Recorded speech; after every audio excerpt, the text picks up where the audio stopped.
Original medicine isn't like trying to change people's mind. It's about expanding consciousness to a new level.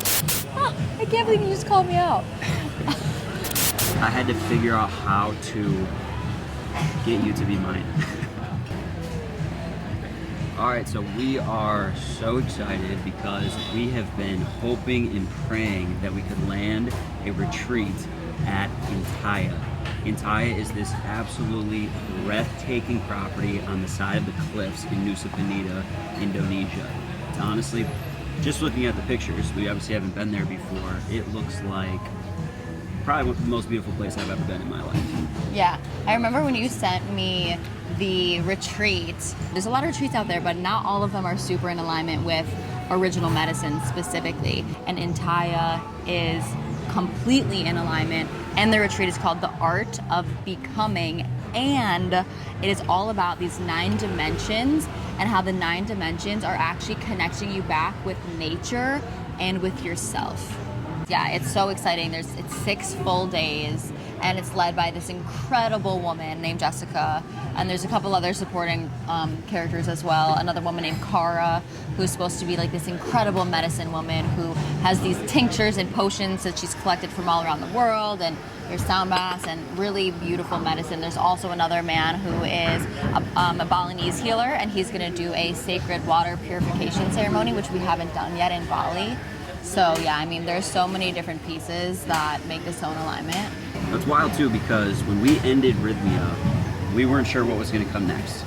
We knew that we were supposed to actually be in Southeast Asia when we went to Costa Rica and experienced ayahuasca. So we kind of went into Southeast Asia thinking like, oh yeah, it's just gonna naturally unfold for us in this effortless way, just like Costa Rica did and Rhythmia and the ayahuasca. It's just gonna be just as simple. God's gonna align the path, right? Just make it easy for us. But that has not been the case, quite honestly. No. We've had incredible experiences. We've learned so much, but it has not come easily. It has been a journey of stubbing our toe, looking around corners, hoping to find a miracle and not seeing anything there, doing this, that, and the other thing to really try to find the right thing. But we can't speak too early because we haven't been here yet, but Intaya really feels like the blessing that we've been waiting for. Oh, it is. I know it is. I can feel it. I think it's going to be too. I think this is really where we're really going to uncover the next massive gem of original medicine. Honestly, the stars aligned, and we are so in alignment with the people too also who have made Intaya and, you know, their whole philosophy around original medicine, and so it feels so in alignment, and we're so excited. Yeah, it was actually so cute when we were on the video call with Jessica. She kept saying original medicine, like she's already in love with the phrase. And being like, we're figuring out how all the different ways that original medicine fits in with the art of becoming. And it's so exciting to see the way that they've really kind of grabbed on to some of the ideas and concepts that we've been threading through our mission. And it's like, I feel like a big part of what's already happening and could happen here is we will clarify our vision and our mission through original medicine. And probably in a lot of ways, Intaya will help them to move in some new way too. Yeah, well, I feel even, you know, on a personal level, the art of becoming, you know, this whole original medicine journey for me has brought up so many shadow parts of myself that I've had to really look at and move through. And I feel like this retreat, also, this is crazy. So my birthday is May 21st and Amy's birthday is May 27th. And the retreat literally runs from the 22nd to the 27th. So it's sandwiched our birthday. And so, you know, I had a vision that, you know, original medicine was really going to take off when I was 28. And so I'm turning 28 and I'm calling this my birthday retreat. And 28. Exactly. That's like foamy. That's like not very good. It looks good though. It looks good. It doesn't taste very good. Well, actually, I want to talk about this because right before we started rolling camera, we were obviously super excited about this, but you said that you were nervous about Intaya. And in the few years that I've known you, I have heard you say you are nervous less than probably about 3 times. And so, could you please share what is making you nervous about Intaya? Yeah. Wow, way to call me out, bro. It's not your usual state. Unbelievable. It really isn't, and I'm very grateful for that. But I think that I can't believe you just called me out.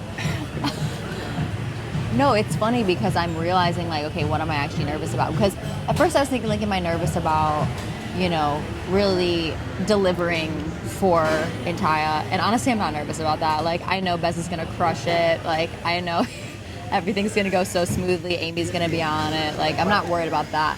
I think I'm nervous because for the first time I'm showing up publicly as a very vulnerable version of myself. And I think that's why it's been really hard for me to show up on social media throughout this process. And now with Intaya, we're filming the whole thing raw. And so it's like you guys are really about to see whatever I go through, which I think is beautiful and important. However, I'm very used to standing behind this armor of like authority of like, oh, I'm Dr. Olivia Grace, and like, let me tell you about how to be healthy and what I learned and what I know, you know. And I'm very used to, and that's a very protective, safe way for me to show up. But for me to be like, oh, actually, I have a lot of problems and I'm working through a lot of things. And, you know, I think that's been a fear of mine for a while too.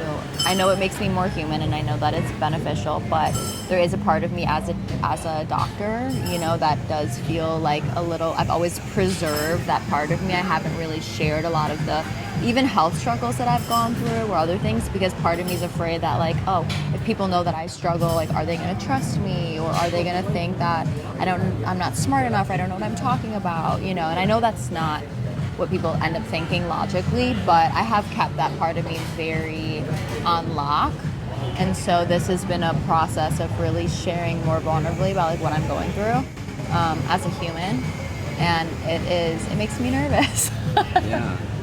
Well, it's beautiful, and yeah, like you said, you understand the pieces why that is relevant. But I mean, you look at anybody who becomes an expert at something, the reason they become an expert is because they usually have some sort of pain point that makes that thing so important to them. Totally. I mean, for me, with mental health, with psychology, with mindset, it has been a major pain point in my life. It has been something that is like so glaringly, obviously impacting my quality of life and the people that I love and care about, that it's like, this is the most important thing for me to learn about, to study, to pursue, to help people with, because that's been the obvious thing to me. Totally. So you working through your own journey of health is what makes you care as much as you do.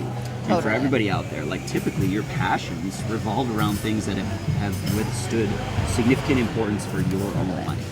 And even with Intaya, learning about how they built the property and how they're looking at their septic system and their water irrigation and the way that they're impacting the land and the communities that they're in. That's not stuff that I was learning through my brokerage or even through, you know, a lot of the stuff that I've done in the RV park business. Yeah, but really when you get to a point where you can start to look at the purpose behind what you're doing and why you're doing it, which has always been integral for me too. I've never wanted to invest in things that weren't true to who I am and true to the things that I want to be involved in. So I want to buy properties that I want to spend a lot of time at.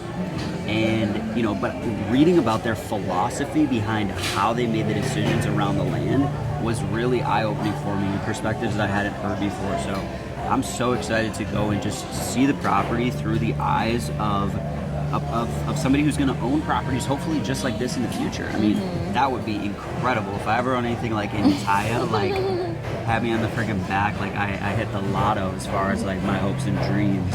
But even smaller scales of that will be so fulfilling to me. So just to see this in person and walk the property with that perspective is going to be so enlightening to me. Well, I think it's cool because it's showing that it's possible and that it can be done, which I love. And that's also what we want to share more with original medicine, is not just, you know, ancient healing techniques, but also how these places are really sustainable and working with the land, because that is a part of preserving original medicine. And original medicine is being connected to nature. And so when you're in properties that are connected to nature, they were talking about how every single facility is grounded to the earth. So anytime you're walking around, you are grounded to the earth, and the light and the wind and the way that they are capturing water from the air, and everything is so sustainable and with nature. And so it shows that it can be done, which is inspiring, especially as we open our portfolio and look at more different properties and things like that, because we're looking at it through those eyes now of how can you really live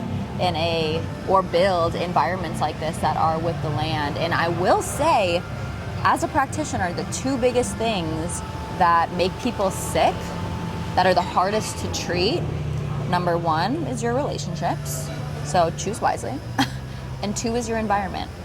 The environment that you live in and the relationships that you have determine your health way more honestly than even like the food that you eat and the supplements that you take and the biohacking tools that you do and the time that you go to bed and all those other things. Yes, those are important, but if your environment is making you sick because you're living in a moldy house, or you have, LED lights all around you and you're getting radiated with blue light and you're around EMFs and all those other things, that environment and unhealthy relationships, that will make people sicker, and that's the hardest thing to treat. So it's really incredible being in environments that are so grounded and so healthy and health conscious, not only with nature but also with the human biology too. But it's just something to be aware of, because it's like, how can we still align our human biology with the rhythms of nature whilst living in a modern society? That's the question.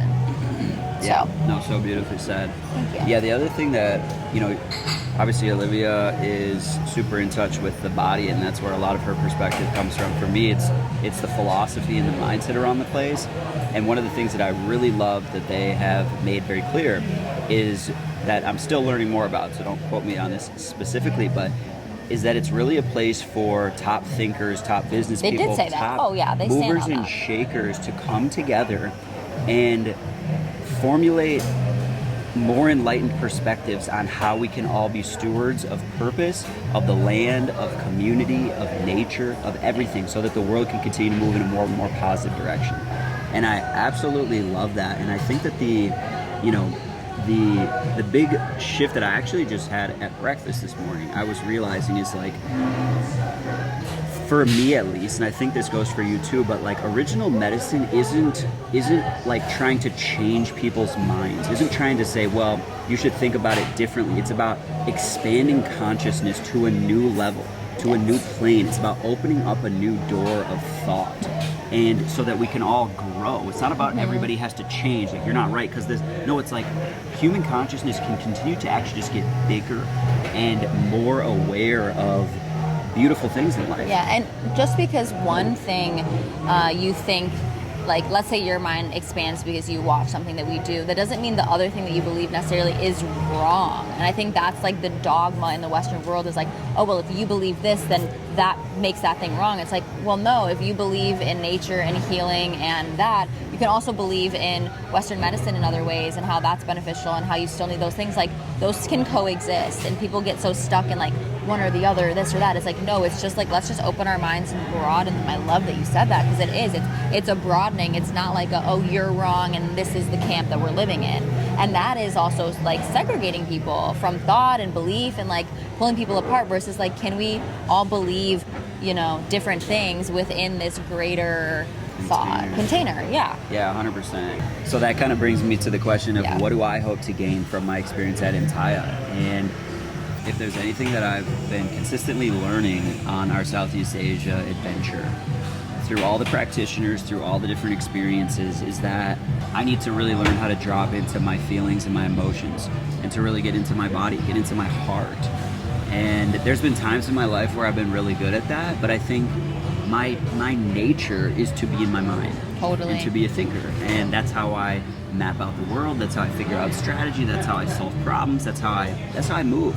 Because I've been in my mind, it has been beautiful for me, and I can help people work on their mind. Mm-hmm. But I'm in the point now, and that's why it's so beautiful that I have you, is that it's about returning to my body. And for me to really drop into my heart and into my emotions and my experience of life, I think can really open the door for me to to another level of quality of life. And Totally. so I think the beautiful part is like I'm probably doing it a lot, but I'm just not like the lights aren't on in that area of just like, oh yeah, you've got this, trust it, feel it, move into it with more intentionality. That's what Kadek said about you. Kadek Sutarana, the healer, he was like, you have really strong intuition. He said that about you, which you do. And sometimes I do. Sometimes when it comes online, it's like there's nothing I can do other than that thing, and it's just this feeling inside my body, and it's like I don't exactly know why, but the feeling, it was like that with you, where I just knew that I had to figure out how to get you to be mine. But yeah, I just had the strongest feeling. I mean, I still do to this day of like, I know that you're the person I'm supposed to be with. You were right. And there's a deep, intuitive sense inside of me that's very clear on that. And so I think that I don't give myself enough credit for my sense of intuition and my ability to access my emotions too. Yeah. And so I think that that's really what I hope to get out of this experience, is to really like connect to something that's already there, and to own it and to trust it. Yeah. Love it. Cool.